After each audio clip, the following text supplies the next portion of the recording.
Presented by Seth.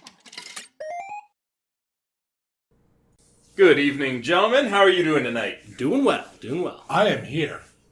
Yes. So today we're going to be looking at a game called Thunderflash. Nice. And I like the name. you have to say it like that.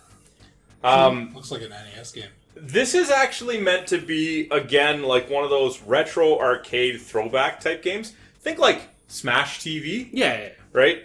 It does have co-op. It's not super long, but it's also not super expensive by any means. The main idea is that there's 5 levels, multiple stages per level, a big boss at the end of each one, and I guess 2 characters, Rock and Stan. Nice. Good old Stan. Yeah, well, I'm going to go with Rock. But Oh, look at all those Luigis. that's the basic premise, so why don't we start where we always start with what you guys see on the screen. How's it look to you? I mean, I think the textures are okay. I do not like the faces. He looks dumb as hell. You just mean on the avatar, Yeah, right? yeah. His avatar. Like, the actual one that's on the screen moving around, that's fine, right? But his, like, face avatar, awful. Nah, I think that looks pretty great. I think they really captured the like Super Nintendo era of this type of game. So you start with just a basic gun, Yeah. 3 of those like rocket grenade type things, but there are pickups along the way. Admittedly, Contra, or... Yes, but admittedly they are not very diverse. There is like a spread, Okay. which, you know, that's typical. The part that I find weird about the spread is it shoots 3 shots, and it's called the 3-way. Okay. I mean, whatever. And then there's like a machine gun and a flamethrower, and Flamethrower, that's pretty sweet. there's not. Yeah, the nice thing about the flamethrower is it doesn't stop when it hits a target, right? That's absolutely. But when you pick those up, it's not like Contra where you have it until you die or you pick up another one. It has a set amount of ammunition, Okay. right? So once you use that, you go back to your basic gun. Yeah. I mean, honest, the challenge in this game is not super high. Like, you do die in one hit, and you die a good... Well, not a one hit, you have a health bar. Yeah. I don't know why I said that. You die fairly easily, but they give you enough credits, and if you lose all of your credits, you can just continue from the level you were on and that stage, like the beginning of that stage. It's not like you get game over and start from the very beginning. Correct. So you can beat the game just through attrition. Fair. Looks kind of neat. How is the... I notice you only have the 8 directions you can attack. How is the controls for doing that type of thing? It's fine. Yeah.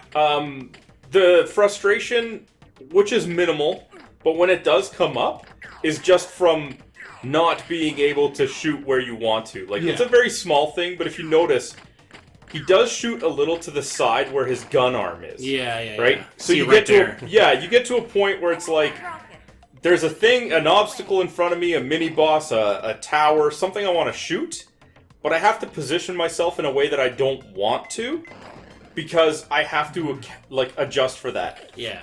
Well, that 3-way is way too spread out. But it's a super minor complaint. The nice thing about the 3-way is that they do seem to place the enemies in, like, a nice pattern to actually be hit by. Yeah. The other thing is the game is both local and online co-op. Oh, So I mean, that's good. You can, instead of just playing as Rock or Stan, you can play as Rock and Stan. Noticing the thing on the side, I kind of like what they did there with, like, almost like Doom, where your guy's getting beat up, so you can tell kind of how bad he is. I mean, you have a health bar as well, but I do like that's a nice touch. Yeah, it's a little bit of character. One thing I haven't figured out is there's all these medallions and gold bars and gold urns you can pick up. Yeah, I noticed it just give you a score. It didn't really do anything else. Yes, and I thought, like, okay, this is going to be like an arcade game or an old beat-em-up, like, oh, Turtles in Time, you get a free credit when you get 200 kills, or maybe you get a credit when you get so many points. Yeah. In my entirety, I could not see what the points did for me. I didn't see a point where I got an extra credit. Not that you need them because of how generous the, like, respawning and stuff is. But I was picking this stuff up because, you know, you see it, you gotta pick it up. But then I couldn't figure out why. Level design's definitely a little boring. Well, I will say this, we don't get that far in the video, but there's like a level where on an auto-scrolling like jet ski, there is one level that's like a 2D shoot 'em up because you have like a jetpack, so you kind of fly up and down on the side. I guess when you only have 5 levels, right? Like that's the 5 levels, and each level I think has 4 missions with a major boss at the end of the 4th one. That being said, though, you're looking at about a 30-minute runtime. Yeah. Not a long game, obviously. No, and for those people that are interested in that type of thing, it's about a 35-minute platinum. Yeah. I mean, that's a quick platinum, at least. Yeah. Well, you literally just have to beat the game, which, as I said, is about 30 minutes. And then there is a survival mode that you can access on the main menu, where you just have to get 1 trophy to kill 100 enemies in that mode. And that takes about 5 minutes. Yeah, it doesn't seem too bad. All right. Same enemies. So that is kind of the gist of the game. Why don't we move on to, do you continue after the first opinion? I don't think I'd play this to begin with. That's my thing as well. I mean, put yourself into the mentality of, you are playing this, you are trying it. Do you then put it down after your first try, or do you just keep going? I think it has some neat nostalgic value, and by the shortness of it, if I were to pick it up, I'd just finish it, right? Might as well. Josh? I mean, if I was playing it, I think I'd do the 30-minute platinum as well, yeah. I mean, maybe you guys are playing it together. I mean, even better than I think it would definitely be a lot better together. It does have that nice nostalgia feel, but just very basic. I'll be honest with you, you could pretty much run past everything in the levels until the bosses if you really wanted to get the platinum. As for if I continue after the first opinion, obviously I did. And I think I agree with you guys. If you're already in a situation where you're playing this, whether you bought it super cheap, because I mean it came out at like $6.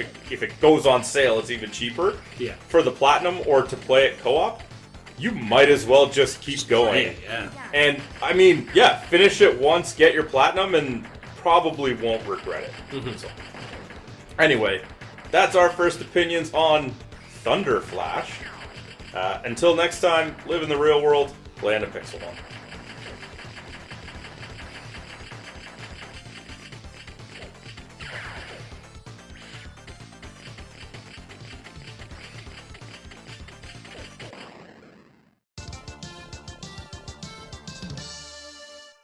Mission complete.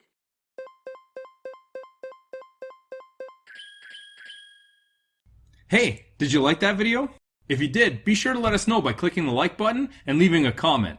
If you want to be first in line for any new content, be sure to subscribe to our channel and then hit up our Facebook page. The link's in the description below to see what's coming up next.